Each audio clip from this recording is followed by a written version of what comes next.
Estaba sentado en la terraza de mi apartamento, el cielo de Curitiba aún anaranjado tras una tarde bochornosa, cuando el móvil vibró sobre la mesa y, por instinto, extendí la mano pensando que era una alerta del trabajo o algún cobro rutinario, pero vi la vista previa de un mensaje corto, procedente del número de mi madre, pero firmada con los nombres de ella y de mi padre,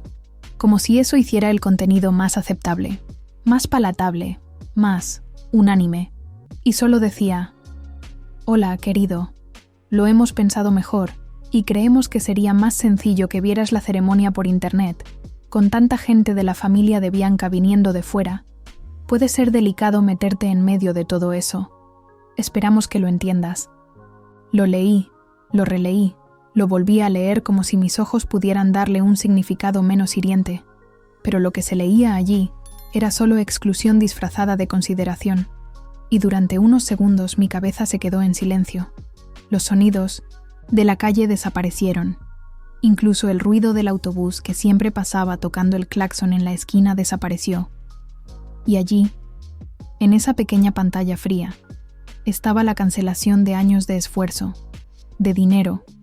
de presencia, como si todo lo que había hecho pudiera ser sustituido por un enlace de transmisión en directo en alguna plataforma que nadie había probado, con señal intermitente y cámaras desenfocadas, como si eso fuera suficiente, como si eso fuera amable, como si eso no fuera lo mismo que decir «no vengas», y sin tener la decencia de usar esas palabras, y me quedé mirando la pantalla, con el dedo sobre el botón de respuesta, pero sin valor para escribir nada, porque cualquier respuesta sonaría a desesperación, a intento de volver a un lugar que ya había dejado de ser mío mucho antes de ese mensaje, aunque solo me diera cuenta ahora. Y allí, a mi lado, estaba mi portátil abierto con una pestaña del banco que mostraba un débito de 18 reales, 750, por el catering de la boda de mi hermana Bianca, pagados con mi tarjeta, con mi límite, con mi garantía, y, por ironía del destino, el nombre del titular aún aparecía destacado en la esquina de la factura, como un recordatorio de que, aunque no tenía silla en la fiesta, seguía siendo el garante de todo aquello. Volví a mirar hacia la sala, hacia los recortes de proveedores, las hojas de organización que yo mismo había creado cuando Bianca me dijo, casi sin saber cómo,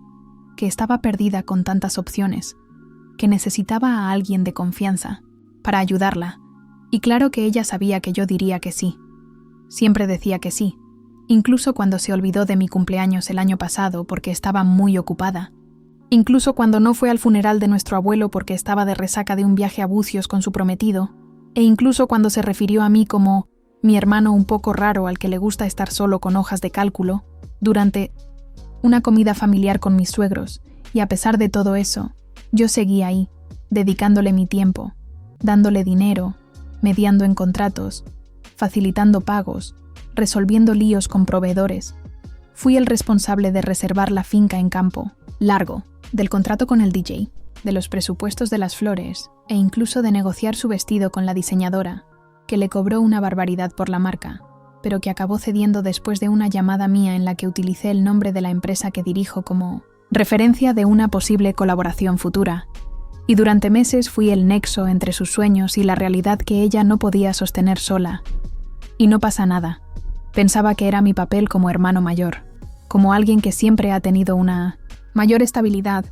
aunque fuera a costa de mi propia vida personal. Pero ahora, con un solo párrafo, ella me había convertido en espectador de un evento que, sin mí, no habría salido del papel, y no era por orgullo, porque nunca me importó ser el centro de atención, tanto que ni siquiera aparezco en las fotos del compromiso que yo mismo pagué, ni fui mencionado en el texto de agradecimiento que ella publicó en Instagram, y aún así seguí allí, invisible, útil, siempre disponible, hasta que de tanto agacharme, me convertí en parte del suelo, y empecé a recordar cada vez que me sacaron de la primera línea con justificaciones sutiles, como cuando Bianca me dijo que no hacía falta que fuera a la prueba de dulces porque ya había mucha gente acompañándola, o cuando mamá comentó que quizá era mejor que no saliera en el vídeo retrospectivo, porque tenía una línea más emotiva entre padre e hija, y en ese momento solo acepté, sin discutir, sin exigir nada, pensando que era mejor no causar conflictos, que mi función era facilitar, no ocupar espacio. Pero ahora me daba cuenta de que eso no era moderación, era silencio forzado, era exclusión disfrazada de armonía, y entonces fui a la carpeta del ordenador donde guardaba todos los archivos de la organización de la boda, contratos, recibos, listas de invitados, y los fui abriendo uno por uno, revisando cada detalle, cada línea que yo mismo había escrito, cada contacto que había guardado, y me di cuenta de que en ningún momento alguien se había parado a preguntarme si estaba bien con todo eso, si necesitaba ayuda, si realmente quería cargar con todo el peso de la responsabilidad solo, porque me veían como capaz, como fuerte, como alguien que aguanta, y quien aguanta no recibe cuidados, solo recibe tareas, y seguí revisando los archivos hasta que abrí una foto enviada por la decoradora que mostraba la disposición de las sillas de la ceremonia, y allí, en el plano de la planta baja, los nombres de los familiares estaban marcados en las sillas de delante, todos con etiquetas -1, el mío, que ni siquiera estaba en la lista, y me di cuenta de que no era un descuido, era una elección, era un borrado meticuloso, y cerré el archivo con rabia, pero sin gritar, porque no había nadie más para oírme, y en ese momento decidí parar, no por venganza, sino por defensa, porque nadie debería sostener solo algo que solo existe a costa de su borrado, y empecé a enviar correos electrónicos cancelando los contratos hechos en mi nombre, informando que los siguientes pagos no se realizarían, que la responsabilidad volvía a recaer en los novios, que cualquier cosa debía resolverse directamente con ellos, y lo envié todo con la calma de quien ya ha llorado por dentro, ya ha gritado en silencio, ya ha renunciado con elegancia, y al final, incluso deseé éxito, como quien ofrece un abrazo a quien acaba de empujarlo por un precipicio. Y las respuestas comenzaron a llegar poco a poco. Una de la chica de la ceremonia, diciendo que necesitaba confirmar quién se quedaría con los compromisos pendientes. Otra del catering pidiendo una nueva tarjeta de crédito. Una de la florista preguntando si podía hablar directamente con la novia. Y yo me limité a redirigir, transferir, delegar, como quien retira con delicadeza cada parte de sí mismo que había puesto en ese proyecto.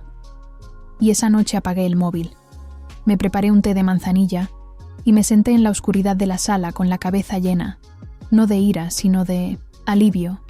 como si finalmente hubiera devuelto la carga que me habían impuesto sin pedir.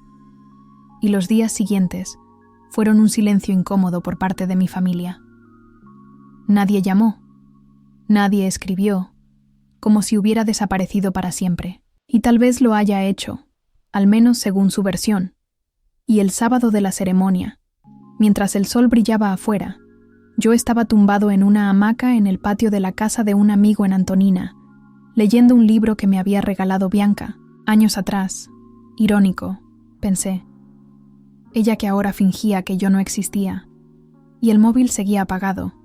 porque no quería explicaciones. No quería justificaciones emocionales de última hora. No quería oír a mi madre decir que todo era un malentendido, que estaba exagerando, porque no era exagerado. Era una constatación. Era el resultado de años siendo funcional pero nunca fundamental. De ser el cimiento pero nunca la fachada. Y por la noche, cuando encendí el móvil, había decenas de mensajes.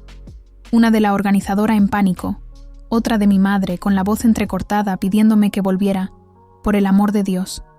Varias de números desconocidos intentando saber qué estaba pasando con los contratos. Y, por último, una de Bianca, sencilla, directa. ¿De verdad tenías que hacerme esto hoy? Como si yo hubiera causado todo, como si yo fuera el elemento disonante en una sinfonía que desafinó por sí sola. Y no respondí, no porque no tuviera nada que decir, sino porque ningún mensaje, ninguna llamada podría explicar lo que es ser arrancado poco a poco de la vida de alguien a quien ayudaste a construir. Y en los días siguientes llegaron los relatos a través de conocidos, de los pocos amigos de la familia que aún hablaban conmigo, diciendo que la ceremonia fue un desastre, que los músicos no aparecieron, que la decoración estaba incompleta, que la cena se retrasó, que muchos invitados se fueron antes de tiempo, que los suegros estaban desconcertados. y que la novia pasó gran parte del tiempo encerrada en su habitación llorando, y de alguna manera eso no me trajo satisfacción, solo tristeza, porque nunca quise que nada de eso saliera mal. Solo quería que reconocieran que estuve allí todo el tiempo, y una semana después recibí una carta por correo, escrita a mano, de mi madre, diciendo que me quería, que lo sentía mucho, que todos estaban confundidos, que Bianca estaba dolida, pero que aún había tiempo para hablar, para entender los puntos de vista, para superarlo, y junto con la carta venía una copia del recuerdo de la boda, un llavero con la fecha grabada y los nombres de los novios, pero no el mío, y una vez más lo entendí. Querían perdón sin arrepentimiento, paz sin cambios, y entonces decidí escribir mi propia carta, no para enviarla, sino para guardarla, una carta que solo decía: yo estuve, yo pagué, yo callé, yo desaparecí. Ahora me veo a mí misma. Y doblé el papel. Lo metí en un sobre y lo guardé en el cajón donde están los certificados de los cursos que nadie de mi familia fue a ver. Donde está el contrato de mi primer apartamento comprado sin ayuda de nadie. Donde están las fotos antiguas de cuando Bianca todavía me llamaba mi hermanito, Y en aquella tarde, mirando por la ventana el cielo que se oscurecía ligeramente, me permití respirar hondo, no con tristeza, sino con alivio por haber dejado finalmente de intentar encajar en lugares donde siempre me quisieron solo como apoyo, no como presencia. Y si algún día alguien me pregunta por qué no fui a la boda de mi hermana, solo responderé: porque era la única manera de estar finalmente conmigo mismo.